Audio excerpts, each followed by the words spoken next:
तो लगातार शहर की सरकार का हर अपडेट और बड़ी खबरें लगातार हमारी नजर बनी हुई है।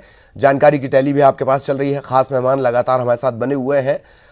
सिसोदिया साहब के पास एक बार फिर आपको लिए चलते हैं। सिसोदिया साहब, लगातार अपडेट भी हम दिखा रहे हैं। ब्रेक पर जाने से पहले भी जैसा मैंने कहा कि आपके रणनीतिकार भी ये नहीं मानते होंगे कि उज्जैन और बुरहानपुर की जीत जैसी है।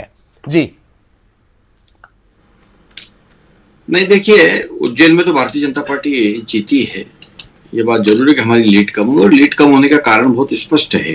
एक बड़ा कारण तो जो है मतदाता पर्चियों का वितरण नहीं होने की वजह से मतदान प्रतिशत बहुत कम हो गया था।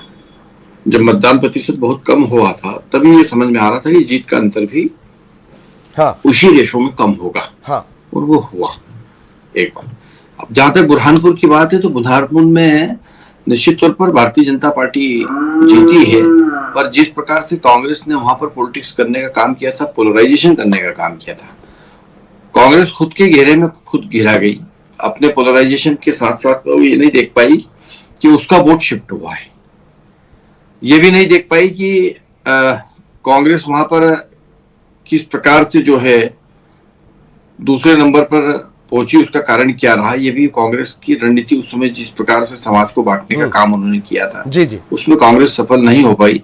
समाज ने एक होकर और एकत्रित होकर भारतीय जनता पार्टी के पक्ष में मतदान किया, जी और उसका नतीजा सामने आया। जी ये बात सही है कि वहां भी हमारा जीत का अंतर कम रहा, और वहीं नहीं, सभी जगह जीत का अंतर कम रहा। उसका एकमात्र कारण जो रहा वो मानसून में चुनाव होना, दूसरा मतदाता पर्ची के वितरण में गड़बड़ी होना, मतदान प्रतिशत का कम होना। जी ये 3-4 कारण रहे। बाकी वो विस्तार से समीक्षा होगी तब आएगी सामने। बागी, नाराज, असंतुष्ट और दिल टूटे हुए, दिल जले लोग, ये आपको कोई वजह नजर नहीं आती है? मसलन कटनी की बात कर ली जाए, अभी जैसे प्रीति सूरी, बीडी शर्मा साहब का एक संसदीय क्षेत्र भी है, कटनी में जिस तरह के नतीजे आ रहे हैं। जी सिसोदिया साहब। निश्चित तौर पर देखो, चुनाव में ये सब अनुभव भी आने का काम होता है। कई लोग असंतुष्ट भी होते हैं निर्णय से, और निर्णय निश्चित तौर पर पार्टी कोई भी करती तो एक व्यक्ति के हित में होता है। और भी पैरेलल जो है मांगने वाले 2-3 लोग रहते हैं, वो लोग कहीं ना कहीं, पर भारतीय जनता पार्टी में सामान्यतः इस प्रकार का जब डैमेज होता है तो उसको कंट्रोल करने की व्यवस्था है, और हम लोग डैमेज कंट्रोल करने में सफल होते हैं। कहीं कहीं असफलता मिलती है, उसकी फिर समीक्षा होती है। राजनीतिक क्षेत्र है, चुनाव जब लड़ते हैं तो जितनी जीतने की संभावना बनी रहती है उतनी ही उस चुनाव को हारने की भी संभावना होती है, पर उस हार की संभावना को कम करते हुए जीत की ओर ले जाना, वो अंतिम समय तक हमारा प्रयास होता है, हमारे कैडर का प्रयास होता है, हमारे कार्यकर्ताओं का प्रयास होता है, हमारे नेतृत्व का प्रयास होता है, और उसमें हम सफल भी होते हैं। देखा भी आपने, इसमें तो खैर जीते जीती जाते हैं। इसमें तो नागले सर भी हमारे साथ इत्तेफाक रखेंगे कि आपका डैमेज कंट्रोल का जो रिपोर्ट कार्ड है वो बहुत जबरदस्त है, इसमें कोई संदेह नहीं। हालांकि कई जगह लतीफों में ये भी लिखा जाता है कि जीत हार चलती रहती है, सरकार तो बीजेपी बना लेती है। खैर मैं आऊंगा आप लोगों के पास। दोनों मेहमान हमारे साथ बने हुए हैं। अनुराग के पास इस वक्त लिए चलेंगे। अनुराग एक खास मेहमान के साथ मौजूद हैं। अनुराग, जिस तरह का दावा किया था मंत्री जी ने, स्थितियां थोड़ी सी अलग उससे नजर आ रही हैं। आप बातचीत शुरू कर सकते हैं अनुराग।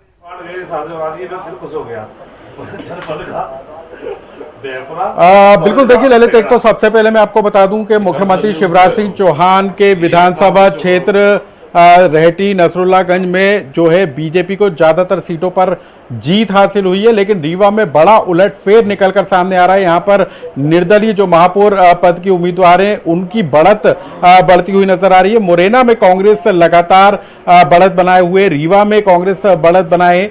नगर पालिका और नगर परिषद के ज्यादातर वार्डों में बीजेपी को जीत हासिल हो रही है, लेकिन नगर निगम में बड़ा उलटफेर देखने को मिल रहा है। और प्रदेश के मंत्री भारत सिंह कुशवाहा हमारे साथ मौजूद हैं। सर, आप खुद ग्वालियर से आते हैं, लेकिन मुरैना में शुरुआत से जो रुझान निकल कर आ रहा है वो कांग्रेस के पक्ष में आ रहा है। तो अब चुनाव परिणाम आना काफ़ी अब समय भी है, और मैं मुझे मानता हूँ मुझे 2-3 राउंड की गिनती है।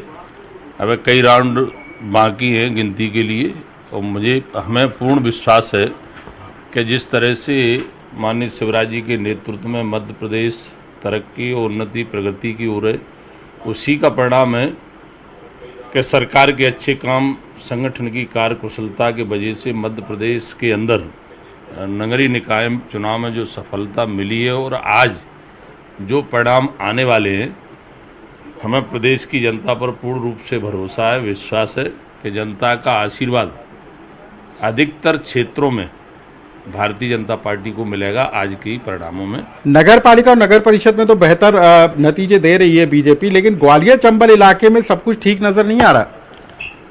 देखिए, ग्वालियर चंबल की हम बात करें तो कई स्थितियां लोकल की, मैं ऐसा मानता हूं जो ग्रामीण अंचल हैं वहाँ पे सर्वाधिक अगर नगर पंचायतों में देखें, नगर पालिका में देखें तो भारतीय जनता पार्टी की जीत हुई है। मुरैना से केंद्रीय मंत्री हैं नरेंद्र सिंह तोमर, आपको नहीं लगता है उनकी साख दाव पर है? मुरैना में कांग्रेस शुरुआत से ही लीड बनाए हुए।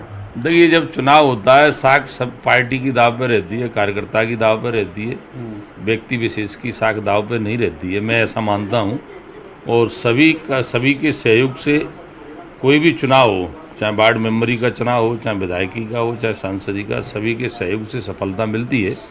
और कहीं न कहीं अगर हम कोई एक आध वार्ड हमारे से खिसकती है या कमज़ोर होते हैं तो वहाँ की हम समीक्षा भी करते हैं, संगठन के अंदर जो व्यवस्था भी है। लेकिन कटनी में जो है निर्दलीय उम्मीदवार प्रीति सूर्या आगे बढ़ती हुई नजर आ रही है। सिंगरौली में आम आदमी पार्टी ने एंट्री करी।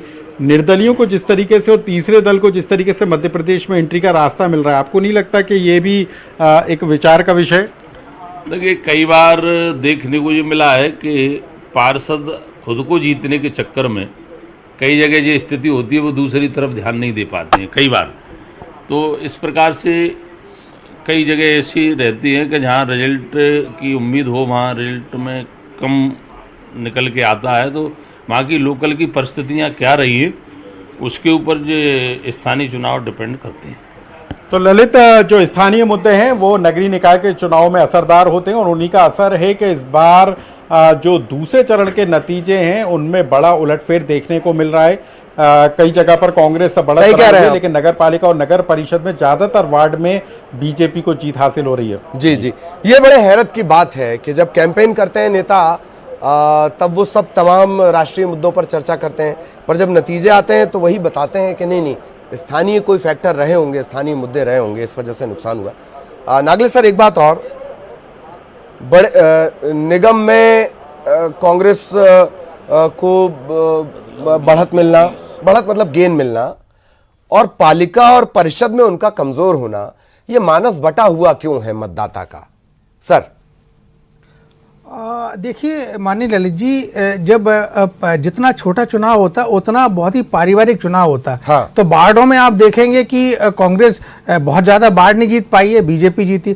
नगर परिषद में देखेंगे आप बीजेपी ज़्यादा जीती है। लेकिन वहीं यदि आप महापौर के चुनाव में, नगर निगम के चुनाव में देखेंगे, नगर पालिका के चुनाव में देखेंगे, जहाँ जहाँ चुनाव का कार्यक्षेत्र व्यापक होता जाता, बढ़ता जाता, वहाँ वहाँ जो है ना स्थानीय मुद्दे या जो पारिवारिक उसके परिवेश में जो चुनाव होते हैं वो वैसा हो नहीं पाता है। अब उसके कारण जो है ना इस तरह के नतीजे आ रहे हैं। अब देखिए, मैं दो तीन चीजें कहना चाहूंगा माननीय ललित जी, कि मैं एक उदाहरण के रूप में बताना चाहूंगा कि इस समय जो अभी मध्य प्रदेश में जो नगरीय निकाय चुनाव हुए हैं और जिस तरह से मध्य प्रदेश के मंत्री या बीजेपी के नेता या कांग्रेस के नेता जो बयान कर रहे हैं, जो अपनी प्रतिक्रिया दे रहे हैं, उसमें मेरा ये कहना है कि लोग इस तरह की बात कर रहे हैं, अंग्रेजी में बात कर रहे हैं कि अब दिन की बजाय अंग्रेजी में उसको रात बता रहे हैं और रात को दिन बता रहे हैं। लेकिन ऐसा होता नहीं है। जब लोग आंखें खोलते हैं तो दिन को दिन दिखता है और रात को रात दिखती है। तो इस तरह की अपनी सुविधा के अनुसार शब्दावली का उपयोग कर रहे हैं, नहीं करना चाहिए। देखिए, मैं आपको बताऊं, सटई नगर परिषद छतरपुर है, वहां पर कांग्रेस के नेता कह रहे हैं कि साहब हमने बीजेपी मुक्त कर दिया। अभी बुधनी माननीय शिवराज सिंह चौहान जी का विधानसभा क्षेत्र है और नसरुल्लागंज, वहां पर कांग्रेस बहुत कमजोर हो गई है। लेकिन ये सच्चाई नहीं है, सच्चाई आपको स्वीकार करना चाहिए। मैं दो चीजें और कहना चाहूंगा कि देखिए, अभी दोनों मंत्री नगरीय प्रशासन मंत्री थे, माननीय भूपेंद्र सिंह जी और माननीय भरत सिंह कुशवाहा। क्या मध्य प्रदेश में, या ललित जी आप बताइए यदि आपके संज्ञान में आया हो, कोई भी किसी भी कांग्रेस या बीजेपी ने कोई अर्बन डेवलपमेंट को लेकर पूरे राज्यव्यापी कोई एक एजेंडा प्रस्तुत किया है क्या? पंचायत के चुनाव दलीय आधार पर नहीं हुए थे, लेकिन ग्रामीण क्षेत्रों के विकास के लिए कोई एक राज्यव्यापी कोई अपने खाका कोई जनता के बीच में रखने की कोशिश की नहीं की है। आपने सिर्फ चुनाव में इस तरह की बातें की है जिससे कि मतदाता जो है ना वो आप दोनों ही दलों के बरगलाने में आया है और ये नतीजा आपके सामने। अब एक चीज मैं और कहना चाहूंगा कि देखिए इस चुनाव में जिस तरह की चीजें निकल कर आई हैं, ये जो मैंडेट है वो किसी एक दल को नहीं मिला है। जो रुझान आ रहे थे फर्स्ट फेज की मतगणना में वो रुझान आगे तक रिटेन करते रहे। अभी भी मेरे को ऐसा लग रहा है कि जो रुझान आ रहे हैं वो उसको स्वीकार करना चाहिए, जैसे कि माननीय अटल जी ने स्वीकार किया था कि हम एक वोट से पार्लियामेंट में चुनाव, पार्लियामेंट में हमारी सरकार चली गई थी।